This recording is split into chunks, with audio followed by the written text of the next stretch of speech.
성탄절 이날에 우리에게 주신 하나님 생명의 말씀은 마태복음 1장 18절에서 25절까지의 말씀입니다. 신약 성경 가장 첫째 면에 기록되어져 있습니다.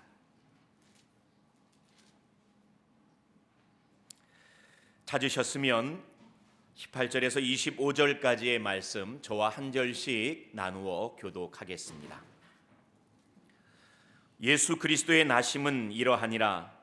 그의 어머니 마리아가 요셉과 약혼하고 동거하기 전에 성령으로 잉태된 것이 나타났더니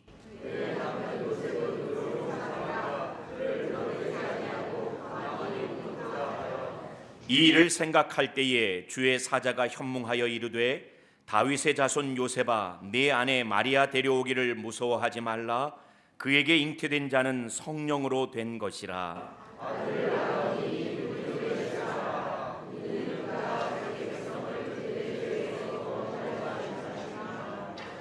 이 모든 일이 된 것은 주께서 선지자로 하신 말씀을 이루려 하심이니 이르시되 보라 처녀가 잉태하여 아들을 낳을 것이요 그의 이름은 임마누엘이라 하리라 하셨으니 이를 번역한즉 하나님이 우리와 함께 계시다 하니라. 요셉이 잠에서 깨어 일어나 주의 사자의 분부대로 행하여 그의 아내를 데려왔으나 아들을 낳기까지 동침하지 아니하더니 나음의 이름을 예수라 하니라. 아멘. 오늘은 성탄절 예배로 우리 성탄절 축하 찬양을 호산나 찬양대가 오랫동안 준비해 왔습니다. 그래서 평소 예배 순서와 달리 먼저 말씀을 전하고 또 세례식을 거행하고 난 다음에 예배 가장 마지막 순서로 하나님께 영광 돌려드리는 성탄절 축하 찬양 함께 은혜 나누는 시간을 지내고자 합니다.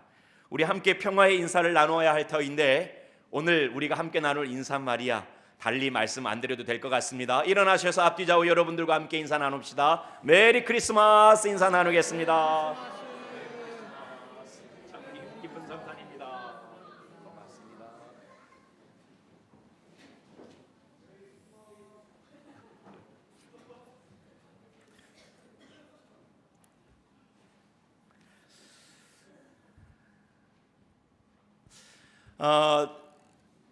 아무래도 평일에 드리는 예배인지라 오늘 예배 자리를 보니 이제 주일 예배 때 뵀던 우리 설린 가족들 가운데 이제 가까운 교회 찾으신 분들도 제법 계실 것 같고 또 사실 샌드위치 휴가라서 어제부터 쉬는 경우들이 많아서 가족들이 함께 떠나 있는 가정들도 많은 것 같습니다. 대신에 보니까 우리 이웃 주민들 오늘 제가 함께 예배드리는 기쁨도 있습니다. 오늘 함께 예배드리는 우리 모두 가운데 하나님의 은혜, 하늘의 영광, 이 땅의 평화가 가득하게 되기를 주님의 이름으로 축복합니다.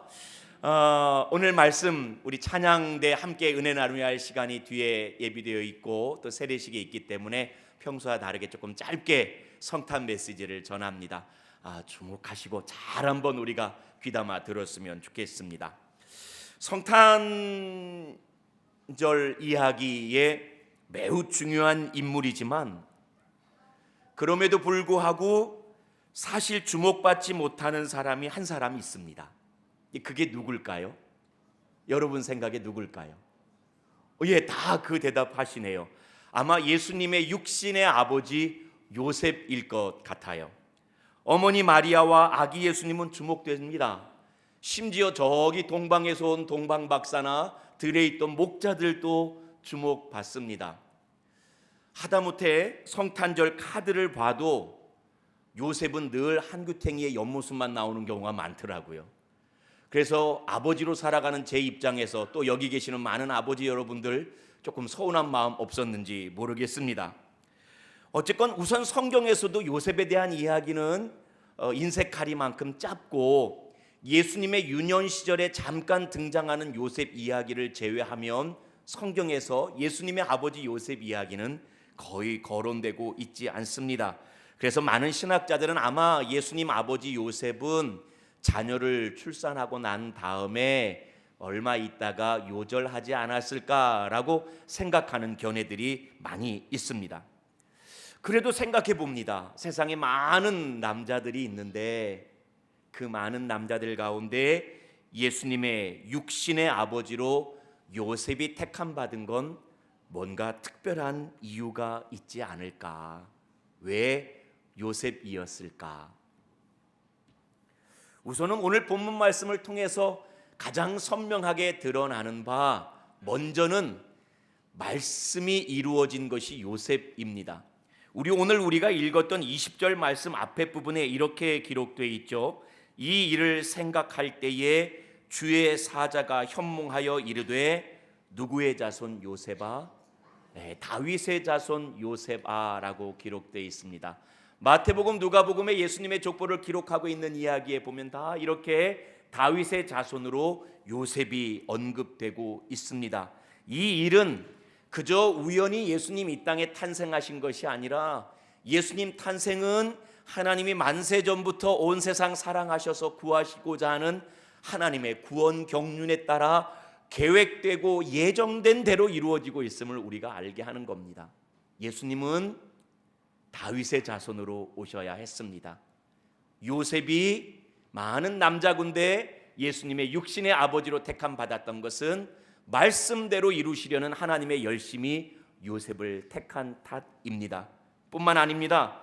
성경에 예수님의 탄생에 관련된 모든 기록들, 방금 말씀드린 대로 다윗의 자손으로 오셨다, 아기로 오셨다, 동정녀의 몸을 입고 오셨다, 베들레헴에서 오셨다 하는 모든 이야기들이 사실은 구약 성경의 선지자의 글들을 통하여 다 이미 예고된 바이며 마태, 마가, 누가가 기록해 놓은 모든 복음서의 기록에 의하면 이 일을 기록할 때마다 강조하는 것이 기록된 바 이르렀으되 예언자의 말씀대로 등등등 해서 우연히 어떻게 일어난 일이 아니라 하나님의 계획하심 가운데, 하나님의 섭리하심 가운데 하나님의 말씀대로 이루어지고 있음을 복음서 기자들은 강조하고 있습니다.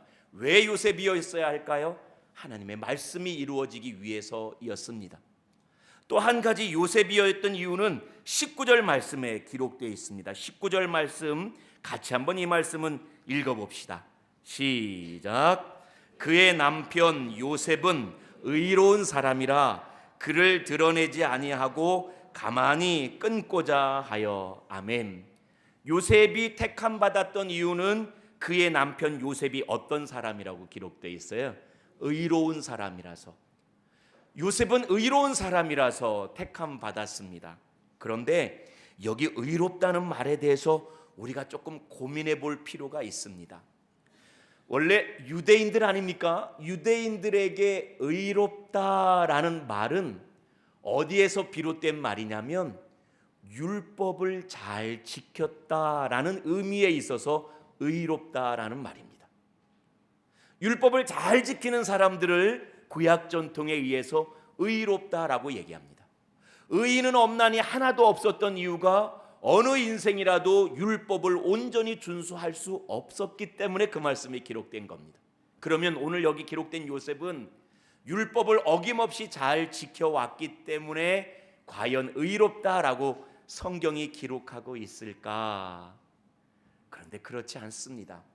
왜냐하면 오늘 여기에 기록된 19절에 요셉이 의로웠다라는 표현은 사실 유대인의 생각으로 볼 때 요셉은 지금 불의한 사람이 되어져 있습니다.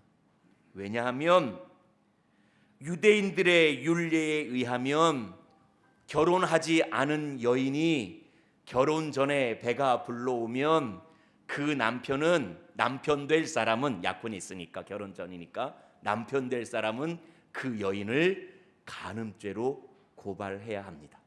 그리고 고발된 그 여인은 율례에 정한 대로 돌에 맞아 처형되기가 십상입니다. 그게 율법입니다.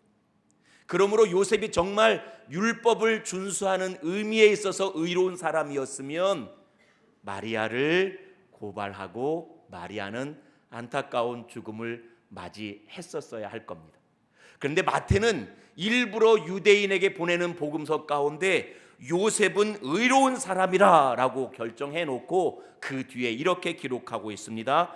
그를 드러내지 아니하고 가만히 끊고자 하였다라고 부연하여 설명합니다.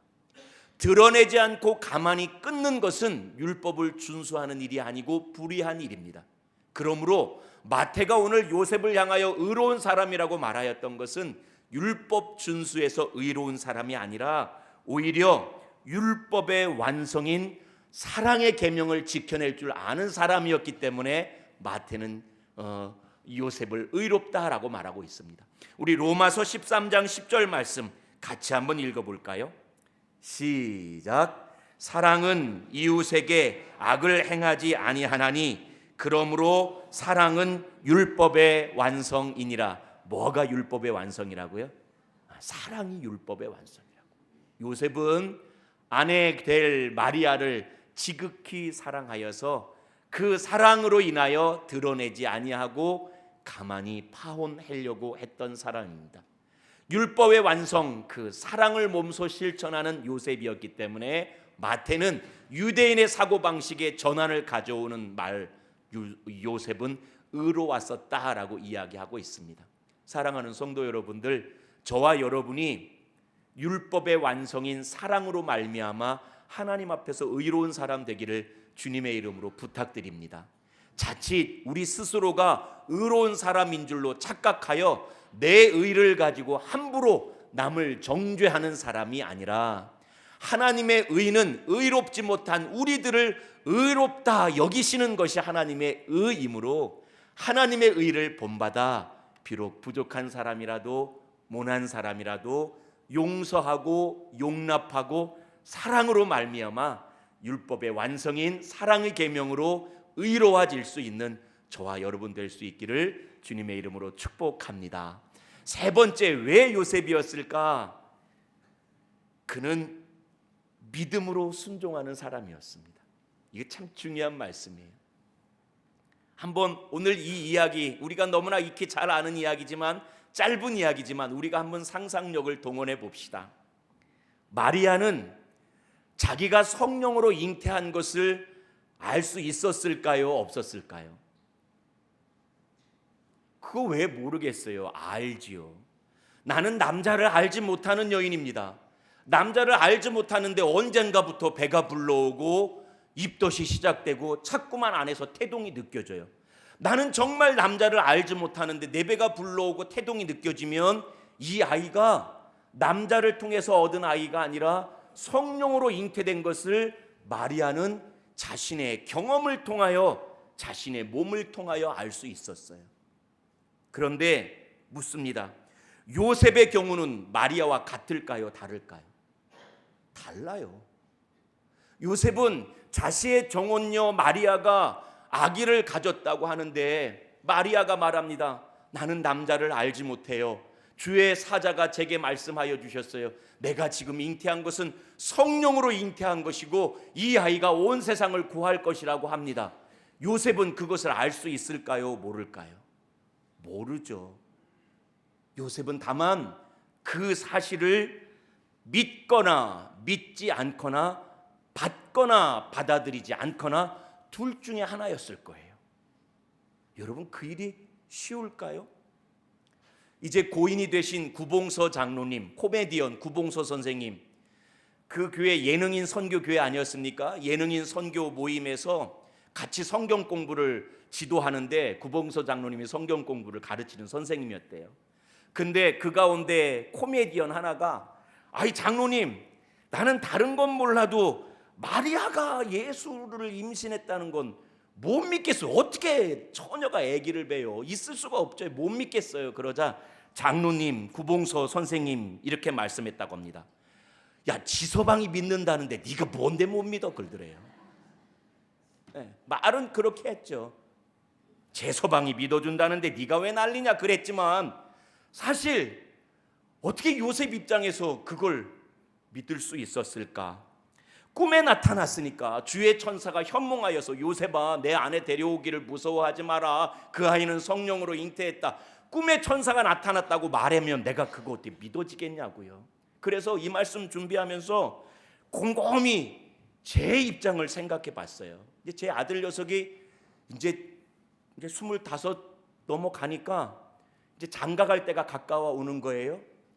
그래서 만약에 이제 여자친구를 사귀고 이제 이 친구들이 결혼을 생각하는데 하루는 이제 며느리 될 사람이 저한테 와가지고 목사님, 아버님, 제가 배가 불러오고 있습니다. 그런데 저는 정말로 우리 반하림 전도사랑 아무 일 없었습니다. 저는 남자를 모르는 사람인데 성령께서 제 꿈에 나타나셔서 성령으로 잉태할 이 아이가 하나님을 위해서 크게 일한다고 합니다. 그러면 제가 아멘하고 믿을까요? 아들이 와가지고 아버지, 제 꿈에도 주의 사자가 나타나셔서 말씀해 주셨어요. 심지어 어느 날 제가 자는데 제 꿈에 나타나서 태어날 네 손주는 내가 쓸 귀한 종이 될 것이다 라고 말한다면 제가 받아들일 수 있을까요? 여러분 저를 못 믿으시네. 저는 받아들입니다. 받아들이는 대신에 믿어서 받아들이는 건 아닐 겁니다. 제 아들 귀를 잡고 가서 야 이 자식아, 너 인마 전도사가 돼가지고 너 자식 이렇게 사고를 치고 뭐 어떻게 막 귀를 흔들어 줄 것 같아요. 믿어서 받아들이는 게 아니라 못 믿을 것 같아요. 근데 요셉은 당사자였어요. 내 아내 이야기인데 그걸 어떻게 믿었는지 믿었어요. 믿고 주의 사자가 현몽하여 말씀하신 대로 그걸 받아들였어요. 그게 가능했던 이유가 뭘까요? 요셉은 선지자들이 예고한 메시아가 동정녀의 몸에서 아기로 탄생할 것을 알고 있었고 그 일이 자기를 통해서 이루어지고 있음을 믿었습니다. 설마 나의 경우일까 생각하진 못했지만 내 아내 될 사람을 통하여 또 내 꿈에 나타나신 주의 천사의 현몽함과 말씀 전함을 통하여 그것을 아멘으로 받고 순종한 거예요. 믿음으로 순종했기 때문에 아마 요셉을 통하여 하나님 이 땅에 그 아들 예수 그리스도를 보내신 것 같아요. 이를 통해서 믿음과 순종이 무엇인가를 좀 알게 돼요. 사랑하는 성도 여러분, 믿음과 순종이 뭘까요? 그냥 믿어지면 믿음이고 그냥 말 잘 들으면 순종일까? 아닐 것 같아요. 예컨대 이와 같습니다. 제 나이가 이제 52이 됩니다. 이제 10년이 되면 환갑이 되는데 제가 여러분들에게 선포합니다. 저는 10년 뒤 환갑되었을 때 지금보다 더 젊을 줄로 믿습니다. 뭐 또 아멘까지 하십니까? 이거 믿어지십니까? 안 믿어져요. 10년 뒤에 제 모습은 아마 지금보다 조금 더 머리가 해성해성할 거고요. 지금보다 조금 팔다리가 가늘어지고 배가 볼록 튀어나왔을 것 같고요. 아마 등어리가 조금 굽었을 것 같아요. 그거 자연스러워요. 그러면 10년 뒤에 제가 지금보다 조금 더 늙을 것을 믿습니까? 그건 믿지 않아도 돼요. 저절로 그렇게 될 거예요. 근데 10년 뒤에 제가 지금보다 훨씬 더 젊을 거라고 말하면 그건 믿기 어려워요. 그래서 믿음이 필요한 거예요. 누구나 다 이해하고 용납할 수 있는 건 믿음의 대상이 아닙니다. 믿기 어려우니까 믿음이에요. 순종은 뭘까요? 내가 만약에 60살 때 더 젊으려면 오늘부터 매일 운동장을 500m씩 뛰어야 되고 스쿼드를 하루에 100회 이상 해야 되고 푸시업을 하루에 100회 이상 하면은 젊어질 것이다 라고 말했으면 제가 앞으로 그렇게 하루에 100개 운동장 500m를 뛰는 일이 쉬울까요? 어려울까요? 어려워요. 그래서 제가 순종할 겁니다. 10년 뒤에 더 젊어질 걸 믿고 하기 쉬워서 순종하는 게 어디 있어요? 하기 어려우니까 순종하는 거예요. 하기 어렵지만 내가 스쿼드를 하고 푸시업을 하고 운동장을 뛰면 10년 뒤에 지금 제가 가진 믿음대로 더 젊어질 줄로 압니다. 이게 믿음이고 순종이에요. 저절로 되어질 일 믿을 거 없습니다. 쉽게 하는 일 순종하는 것 아닙니다. 믿기 어려운 일 믿는 거고 하기 싫고 하기 어려운 거 순종하는 게 순종이에요. 요셉은 그 믿음 그 순종을 가졌어요.